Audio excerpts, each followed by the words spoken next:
Assalamualaikum warahmatullahi wabarakatuh. Halo anandaku sekalian, yang Bunda sayangi, apa kabarnya hari ini? Bunda harap semuanya sehat-sehat ya. Masih tetap semangat kan belajarnya? Harus tetap semangat. Jadi hari ini kita akan melanjutkan materi yang telah kita pelajari pada pertemuan sebelumnya. Jadi di sini kita akan membahas tentang materi menyelesaikan masalah penjumlahan dan pengurangan pecahan. Sebelum kita belajar, ada baiknya kita membaca lafaz basmalah. Bismillahirrahmanirrahim. Agar ilmu yang kita peroleh itu diberkahi oleh Allah dan kita mudah dalam menyerap pelajaran yang akan kita pelajari pada hari ini. Oke, jadi tolong disimak baik-baik ya video pembelajaran yang Bunda berikan. Di sini Bunda punya soal cerita terkait materi penjumlahan dan pengurangan pecahan, di mana soal cerita tersebut memuat Mita mempunyai pita merah dan biru. Panjang pita merah 5/8 meter. Kemudian panjang pita biru Mita itu 1/2 meter lebih panjang dari pita merah. Berapa panjang seluruh pita Mita? Nah, untuk menjawab soal, apalagi soal cerita ya, ada baiknya anandaku sekalian menuliskan informasi-informasi penting yang ada pada soal tersebut. Untuk menjawab soal cerita itu ada 3 hal yang harus Ananda buat, yaitu pertama, Ananda harus membuat diketahui, kemudian ditanya apa yang menjadi pertanyaan dari soal tersebut, dan yang terakhir yaitu penyelesaiannya bagaimana anandaku sekalian untuk menjawab soal tersebut. Jadi di sini kita buat dulu adalah diketahui. Diketahui itu memuat tentang informasi penting yang ada pada soal cerita. Jadi di sini kan kita ketahui Mita mempunyai pita merah dan pita biru, di mana panjang pita merah itu 5/8 meter. Jadi bisa kita tuliskan panjang pita merah itu 5/8 meter. Kemudian panjang pita biru. Nah, di sini diketahui bahwa panjang pita biru 1/2 meter lebih panjang dari pita merah. Dari informasi ini bisa kita tuliskan bahwa panjang pita biru itu adalah 5/8 ditambah 1/2. Kenapa ya Bunda 5/8 ditambah 1/2? Kenapa tidak 1/2 aja?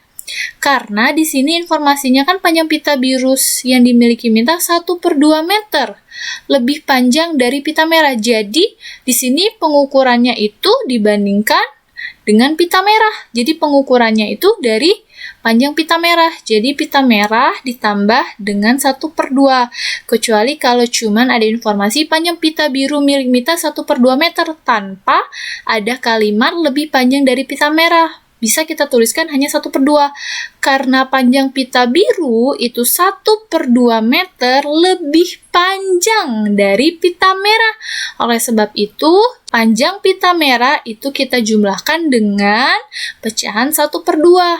Diperolehlah 5/8 ditambah 1/2. Masih ingat kan bagaimana cara menjumlahkan suatu pecahan dengan penyebut yang berbeda? Nah, di sini kita samakan dulu penyebutnya. Kira-kira berapa ya penyebut yang kita gunakan? KPK-nya. KPK dari 8 dan 2 itu ialah 8. Jadi, 8 ini kita bagi dengan 8. 8 bagi 8 berapa nandaku? 1. 1 dikali 5 itu 5. Oke. 8 dibagi 2 itu berapa? 4. 4 dikali 1 yaitu 4. Oleh sebab itu, diperoleh hasil dari penjumlahan 5/8 ditambah 4/8 yaitu 9/8. Nah, kita peroleh nih, panjang pita biru ialah bernilai 9/8. Nah, kemudian yang ditanya dari soal tersebut apa ya? Jadi yang ditanya dari soal tersebut yaitu panjang seluruh pita Mita. Jadi panjang seluruh pita Mita kan bisa kita ketahui yaitu dengan cara menjumlahkan panjang pita merah dan pita biru. Pita merah punya Mita itu berapa nilainya? 5/8. Oke. Kemudian dijumlahkan dengan panjang pita biru. Panjang pita biru itu bernilai 9/8. Nah, sekarang kita jumlahkan. Lihat, ini penyebutnya udah sama kan? Karena penyebutnya udah sama, jadi pembilangnya bisa kita langsung jumlahkan. Kita jumlahkan, yaitu 5 tambah 9, 14/8. Nah, kita lihat, kalau misalnya pembilangnya itu lebih besar dari penyebutnya, berarti bisa kita ubah pecahan biasa ini menjadi sebuah pecahan campuran. 14/8 kalau kita ubah menjadi pecahan campuran, yaitu bernilai 16/8. Pecahan campuran dari 16/8 ini masih bisa kita sederhanain, yaitu sama-sama kita bagi dengan bilangan 2. Jadi, pembilang dan penyebutnya kita sama-sama bagi dengan 2. 6 bagi 2, yaitu 3. 8 bagi 2, yaitu 4. Jadi, panjang seluruh pita mita yaitu 1/3/4. Nah, di sini Bunda akan kasih contoh yang lain ya. Di sini Bunda ada sebuah soal. Dodo mendaki sebuah gunung Everest dengan ketinggian 8,848 km. Pada pendakian pertama, Dodo berhasil mendaki hingga ketinggian 3,78 km di atas permukaan air laut. Pada pendakian yang kedua, ia berhasil mendaki sejauh 2,5 km dari pendakian pertama. Berapa kilometer lagi yang dibutuhkan Dodo agar ia dapat mencapai puncak gunung? Nah, jadi di sini kita tulis dulu informasi pentingnya, yaitu diketahui informasi penting dari soal ini, yaitu tinggi dari Gunung Everest, yaitu sebesar 8,848 km. Kemudian, tinggi pendakian pertama yang dilakukan oleh Dodo, yaitu sebesar 3,78 km. Nah, kemudian, tinggi pendakian kedua. Oke. Soal ini kita lihat. Pada pendakian yang kedua, ia berhasil mendaki sejauh 2,5 km dari pendakian pertama. Nah, kalau kita lihat, soal ini hampir sama dengan contoh soal yang Bunda berikan sebelumnya. Jadi, untuk mengetahui tinggi daripada pendakian yang kedua yang dilakukan oleh Dodo, itu dihitungnya dari pendakian pertama. Jadi pendakian pertama kita jumlahkan dengan 2,5 km. Pendakian pertama tadi bernilai berapa?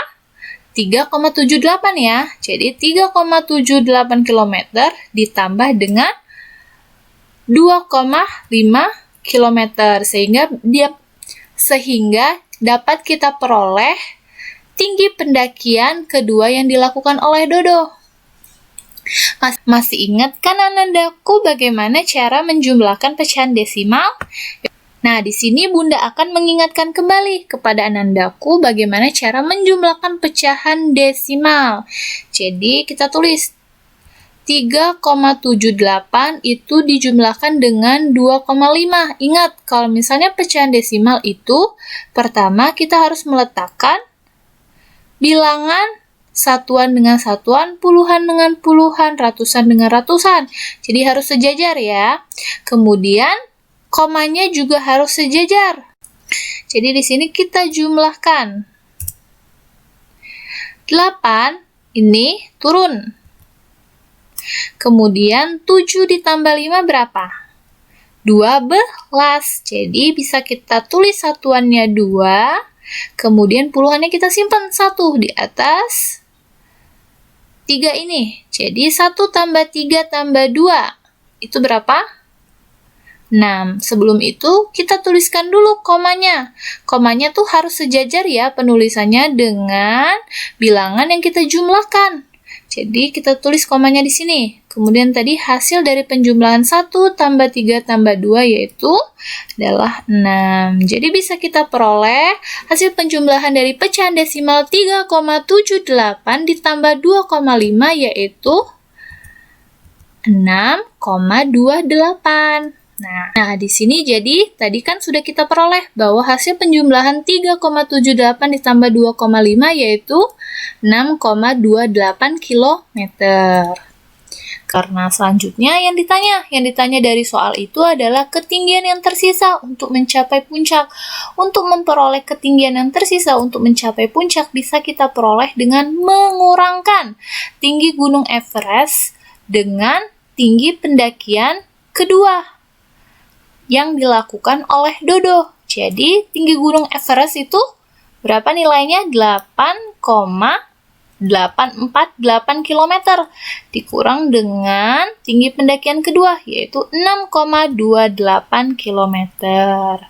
Nah, sekarang kita sama-sama mengurangkan pecahan desimal ini ya. Jadi, kita kurangkan pecahan desimal ini ke dalam bentuk pecahan menurun seperti tadi. Kita menjumlahkan pecahan desimal pada pendakian yang kedua. Jadi di sini kita kurangkan pecahan 8,848 dikurangkan dengan 6,28. Oke, sekarang kita kurangkan ya. 8 kita kurangkan karena di bawahnya ini tidak mempunyai bilangan, jadi kita bisa turunkan angka 8. Kemudian 4 dikurang 8 itu tidak bisa. Jadi kita minjem. 4 minjem. Jadi berapa? 14. 14 dikurang 8 yaitu hasilnya 6. Karena tadi kita udah minjem, berarti bilangan yang di sebelahnya ini kita kurang 1. Berarti sisanya berapa? 7. Jadi 7 dikurang 2 yaitu 5. Nah, kita tulis komanya harus sejajar ya. Kita tulis komanya sejajar dengan bilangan yang kita kurangkan. Kemudian kita kurangkan bilangan 8 dengan 6, yaitu 2. Sehingga diperoleh pengurangan pecahan desimal 8,848 dikurang 6,28, yaitu bernilai 2,568. Jadi bisa kita ketahui bahwa ketinggian yang tersisa untuk mencapai puncak yang dilakukan oleh Dodo yaitu sebesar 2,568 km. Jadi Dodo di sini hanya butuh ketinggian 2,568 km lagi untuk mencapai puncak Gunung Everest. Oke. Sampai sini udah paham? Bunda harap semuanya udah paham ya. Jadi Bunda akan lanjutkan lagi ke contoh selanjutnya. Nah, di sini Bunda ada contoh soal lagi. Diketahui bak mandi Siti itu mula-mula berisi air sebanyak 2/5 bagian. Kemudian Siti mengisi air ke dalam bak mandi hingga mencapai 0,8 bagian. Berapa air yang ditambahkan ke dalam bak mandi tersebut? Jadi di sini kita tuliskan dulu informasi penting yang ada pada soal cerita di atas, yaitu dengan menuliskan diketahui. Yaitu diketahui dari soal ini adalah banyak air mula-mula pada bak mandi Siti, yaitu sebanyak 2/5 bagian ya. Kemudian banyak air terakhir yang ada pada bak mandi Siti, yaitu senilai 0,8 bagian. Nah, di sini Bunda akan mengubah pecahan desimal menjadi pecahan biasa. Karena Bunda akan mengoperasikan pecahan ini ke dalam bentuk pecahan biasa ya. Jadi Bunda ubah dulu menjadi pecahan biasa. 0,8 diubah menjadi pecahan biasa berapa? Anandaku sekalian masih ingat kan bagaimana cara mengubah pecahan desimal menjadi pecahan biasa? Kita lihat, ini ada bilangan di belakang koma 1. Kalau misalnya bilangan di belakang koma 1, berarti kita bisa buat penyebutnya itu per 10. Kemudian, bilangan yang di belakang koma ini ada bilangan 8. Jadi bisa kita tulis yaitu 8/10. Nah, ternyata bilangan 8/10 ini bisa kita sederhanain. Sama-sama dibagi berapa? Ya, betul. Sama-sama dibagi dengan 2. 8 dibagi 2 itu berapa nilainya, Nandaku? 4. Kemudian 10 dibagi 2 berapa? 5. Jadi diperoleh banyak air terakhir, yaitu 4/5 bagian. Yang ditanya dari soal itu ialah berapa air yang ditambahkan ke dalam bak mandi tersebut. Untuk mengetahui berapa air yang ditambahkan ke dalam bak mandi tersebut dapat kita peroleh dengan cara mengurangkan banyak air terakhir dengan banyak air mula-mula. Jadi banyak air terakhir di bak mandi Siti tadi berapa? 4/5 bagian ya. Kemudian kita kurangkan dengan banyak air mula-mula, yaitu 2/5 bagian. Oke, kita lihat di sini. Karena mereka sudah sama penyebutnya, jadi bisa kita langsung kurangkan kedua pecahan ini. 4 dikurang 2 yaitu 2/5. Jadi, banyaknya air yang ditambahkan ke dalam bak mandi Siti itu sebesar 2/5 bagian. Oke, mungkin Bunda cukupkan penjelasan materi pada hari ini. Bunda tutup dengan wassalamualaikum warahmatullahi wabarakatuh. Terima kasih.